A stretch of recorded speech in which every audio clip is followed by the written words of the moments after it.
Good evening दोस्तों, Mishra sir mining classes में आपका पुनः स्वागत है। आज मैं जो आपको बताने जा रहा हूं, जो डीजीएमएस के जो एग्जाम होने वाले हैं 12 दिसंबर से 16 दिसंबर के बीच में, उसमें से फर्स्ट क्लास मैनेजर और सेकंड क्लास मैनेजर का जो एग्जाम होने वाली है, उसमें से एक प्रश्न आपकी डेफिनेट पूछी जाएगी दोस्तों। पिछले साल का ही एक प्रश्न है, लेकिन उस साल पिछले साल का जो पूछा हुआ प्रश्न है उससे जो स्टेच्यूट को कोरिलेट हम लोग करते हैं, उसी स्टेच्यूट से पुनः फिर आपकी प्रश्न पूछी जाएगी दोस्तों।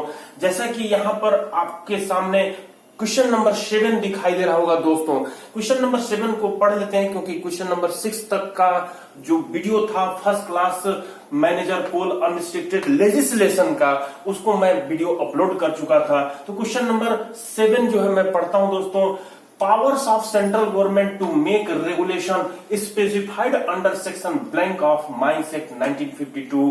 कहने का मतलब क्या हो रहा है दोस्तों, थोड़ा समझ लेते हैं अपने भाषा में। माइंस एक्ट 1952 के किस रेगुलेशन के अंतर्गत जो रेगुलेशन बनाने का पावर सेंट्रल गवर्नमेंट को रहती है, वो किस सेक्शन के अंतर्गत जिक्र किया गया है दोस्तों। यहाँ पर जो है आपको सेक्शंस जो है वो पूछी जा रही है आपसे।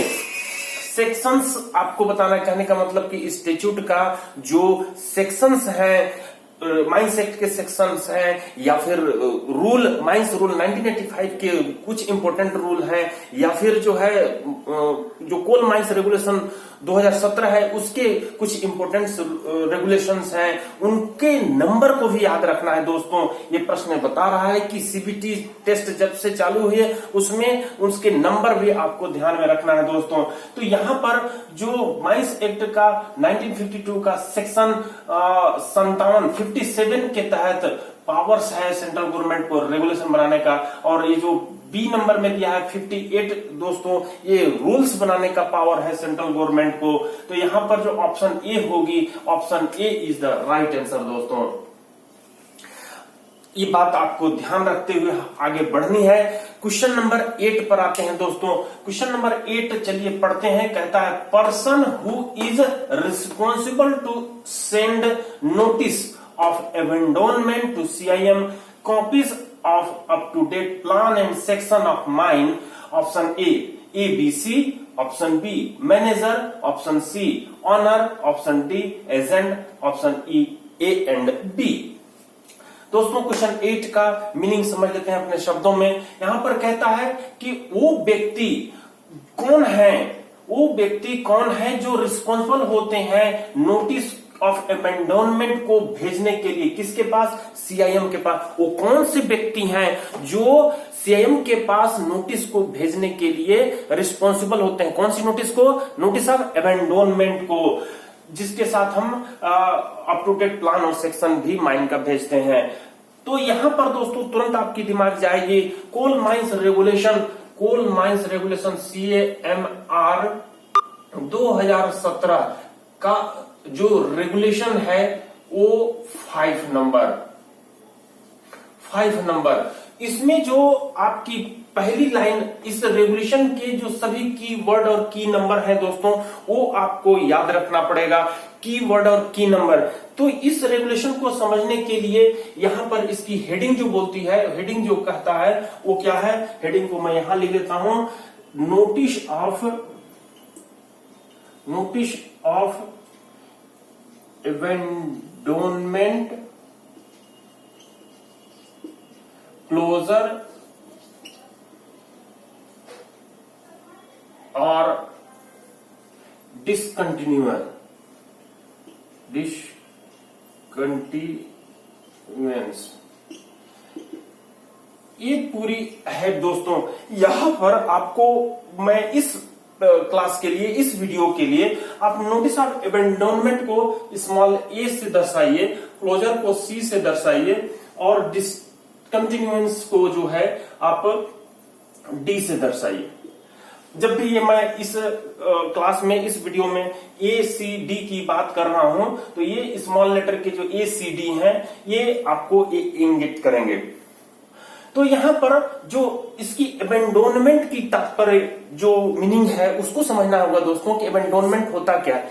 एबेंडोनमेंट अर्थात परित्यक्त करना, परित्याग करना। तो माइंड को जब परित्यक्त करने का आप इरादा करते हैं, इंटेंशन रखते हैं, या बंद करने की इरादा रखते हैं, पहला लाइन जो पहला सब रेगुलेशन है दोस्तों, इसका पहला सब रेगुलेशन है वो इंटेंशन जब रखते हैं, इंटेंशन मतलब इरादा, इरादा रखते हैं आप क्या करने के लिए, माइंड को परित्यक्त करने, एबेंडोनमेंट करने के लिए, या क्लोजर करने के लिए, बंद करने के लिए, या फिर यहां कहता है कि माइंड आप किसी कारण से स्थगित कर दिए हैं, डिसकंटिन्यूड कर दिए हैं, स्थगित कर दिए हैं, और स्थगित करने के बाद वो पीरियड 60 दिन से अधिक हो जाता है। तो इंटेंशन क्या क्या चीज के लिए कर रहे हैं आप, एक तो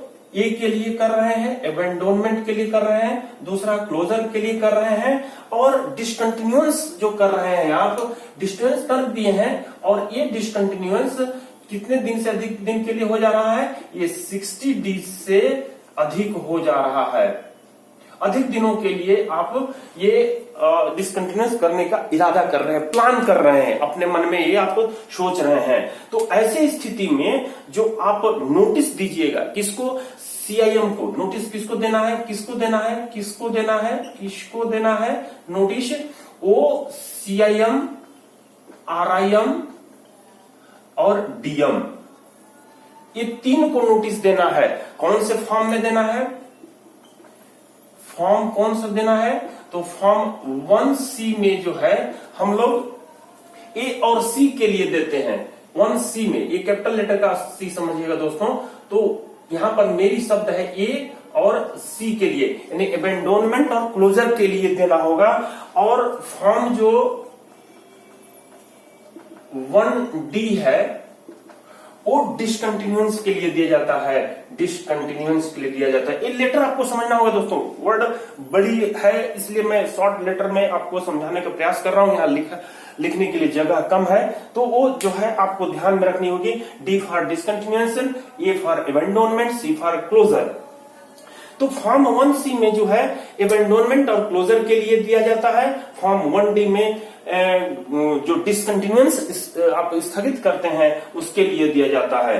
तो आप पहले नंबर में ऐसा प्लान कर रहे हैं कि खदान आपको बंद करनी है, तो आप बंद करने के जो आप जिस डेट को क्या करना चाह रहे हैं, एबेंडोनमेंट करना चाह रहे हैं या क्लोजर करना चाह रहे हैं, तो उस क्लोजर करने के, एबेंडोनमेंट करने के आपको कम से कम 30 दिन पहले, नॉट लेस देन 30 दिन, नॉट लेस देन 30 दिन पहले जो है आपको ये नोटिस देनी है। 30 डेट पहले नोटिस जो है देनी है, नोटिस जो है देनी है। तो ये हो गई दोस्तों जो हमारा सब रेगुलेशन 1 था, उसके तहत नोटिस की बात करता है कि कैसे देनी है। अब हम लोग इसके प्रोवाइडेड डेट में आते हैं दोस्तों। प्रोवाइडेड डेट जो कि परंतु जो अपन पैराग्राफ चेंज करके बात करते हैं रेगुलेशन में, तो इसमें कहता है दोस्तों कि यदि आप कोई ऐसा सरकमटेंसेस हो, ऐसा परिस्थितियां आ गई हो जिससे आपको खदान जो है बंद कर दी गई, या फिर आप उसको एबेंडोनमेंट कर दिए गए, परित्यक्त कर दिए, या फिर आप डिसकंटिन्यूअंस किए थे,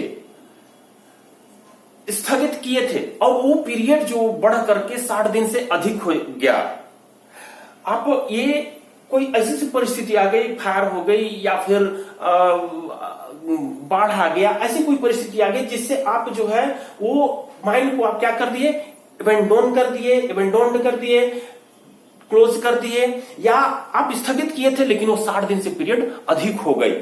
अगर अधिक जैसे ही हो जाती है या एबेंडोन कर देते हैं या फिर क्लोजर कर देते हैं, तो इसमें जो है आपको नोटिस जो है आपको तुरंत दिया जाएगा। परंतु अगर ये कर देने के बाद, क्या कर देने के बाद, AC कर देने के बाद कौन सी परिस्थिति इसको बोलते हैं,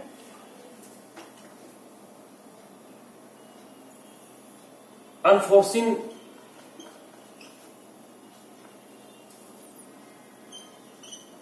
सर्कमटेंसेस।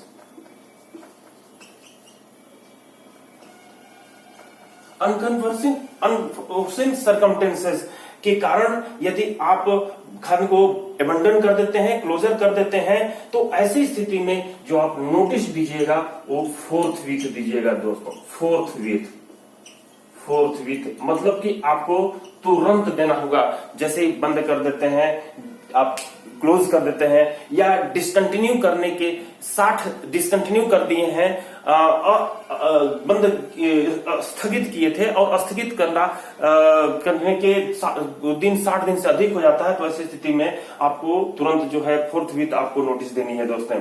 इसमें जो सब रेगुलेशन 2 बोलता है दोस्तों, सब रेगुलेशन 2 बोलता है कि यदि आप का माइन अंडरग्राउंड है, यहां पर माइन अंडरग्राउंड की बात करता है कि यदि माइन आपकी अंडरग्राउंड है और अंडरग्राउंड माइन का जो कोई वर्किंग है उसको आप एबंडन करना चाहते हैं या क्लोज करना चाहते हैं या स्थगित किए हैं और स्थगित करते हुए वो आपका 60 दिन से अधिक हो जाता है, तो ऐसे स्थिति में जो सरफेस पर आप जो लैंड है वो गवर्नमेंट की लैंड है या लोकल अथॉरिटी की लैंड है या रेलवे की है या कोई बिल्डिंग है या कोई परमानेंट स्ट्रक्चर है जो माइन ऑनर का नहीं है, ऐसी स्थिति में जो आप नोटिस देते हैं, यही सेम केस है, एबव केस है, लेकिन प्लस उसके साथ सरफेस का जो लैंड है, सरफेस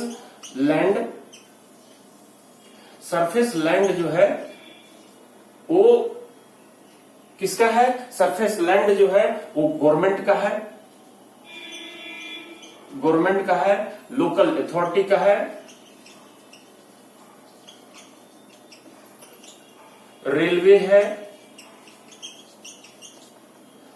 कोई बिल्डिंग है या कोई परमानेंट स्ट्रक्चर है।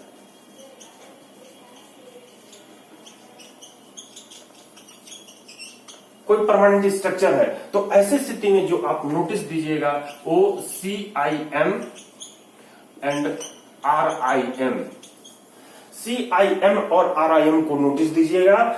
और कितने दिन पहले, ठीक वही जो है ऐसा करने के 30 दिन पहले आपको नोटिस वाला जो है देनी है। तो ये सब रेगुलेशन 2 हो गई दोस्तों।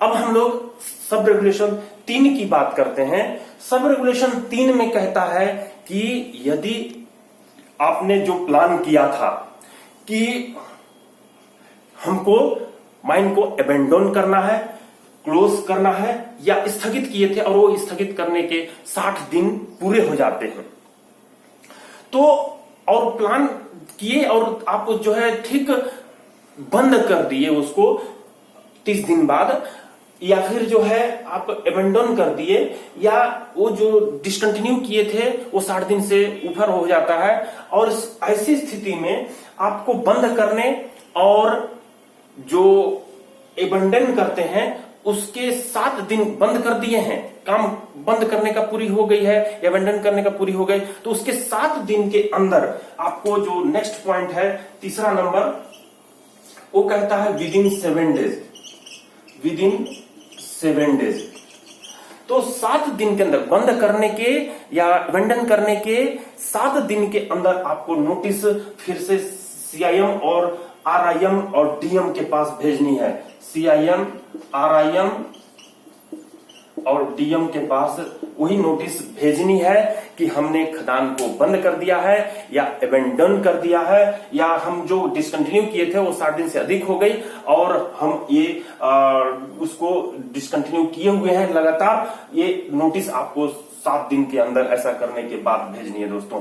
तो ये है आपके कौन सा जो कोल माइंस रेगुलेशन 2017 का रेगुलेशन 5 है दोस्तों, उसको कीवर्ड और की नंबर के रूप में याद करके रखना है दोस्तों। इस तरह से यहाँ पर क्वेश्चन 8 मात्र पूछी थी कि वो व्यक्ति कौन रिस्पॉन्सिबल है जो सीआईएम को अबेंडन होने की नोटिस देते हैं। तो यहाँ पर आप देखेंगे कि ऑनर एजेंट मैनेजर ही जो है नोटिस देते हैं। किसको नोटिस देते हैं? ऑनर कौन देता है? ऑनर एजेंट और मैनेजर ही जो है नोटिस देते हैं। किसको? सीआईएम और आरआईएम और डीएम को नोटिस देते हैं। तो यहाँ पर मैनेजर बी नंबर सही, सी नंबर सही, D number, B C D is the right answer. तो बी सी तो दिया है लेकिन यहाँ डी नहीं दिया है दोस्तों, तो यहाँ पर डी होना चाहिए। डी करके इस तरह से ये नंबर जो ऑप्शन होगी वो राइट ऑप्शन होगी दोस्तों। अब हम लोग क्वेश्चन नंबर 9 की ओर आते हैं। 9 क्वेश्चन नंबर, अगर दोस्तों ये वीडियो आपको पसंद हो, नेक्स्ट वीडियो में मैं क्वेश्चन नंबर 9 की जिक्र करूंगा, उसकी स्टडी करेंगे अपन लोग और वीडियो अपलोड करूंगा। लेकिन ये वीडियो अपलोड करते वक्त अगर आप पढ़ते वक्त आपको अगर कोई डाउट होती है तो कमेंट बॉक्स में कमेंट दीजिए, लेकिन लाइक जरूर कीजिए, सब्सक्राइब जरूर कीजिए और साथ में शेयर भी कीजिए। मिश्रा सर माइनिंग क्लासेस के लिए आप अगर ज्वाइन करना चाहते हैं तो फिजिकली आकर ज्वाइन भी कर सकते हैं दोस्तों। नमस्कार दोस्तों।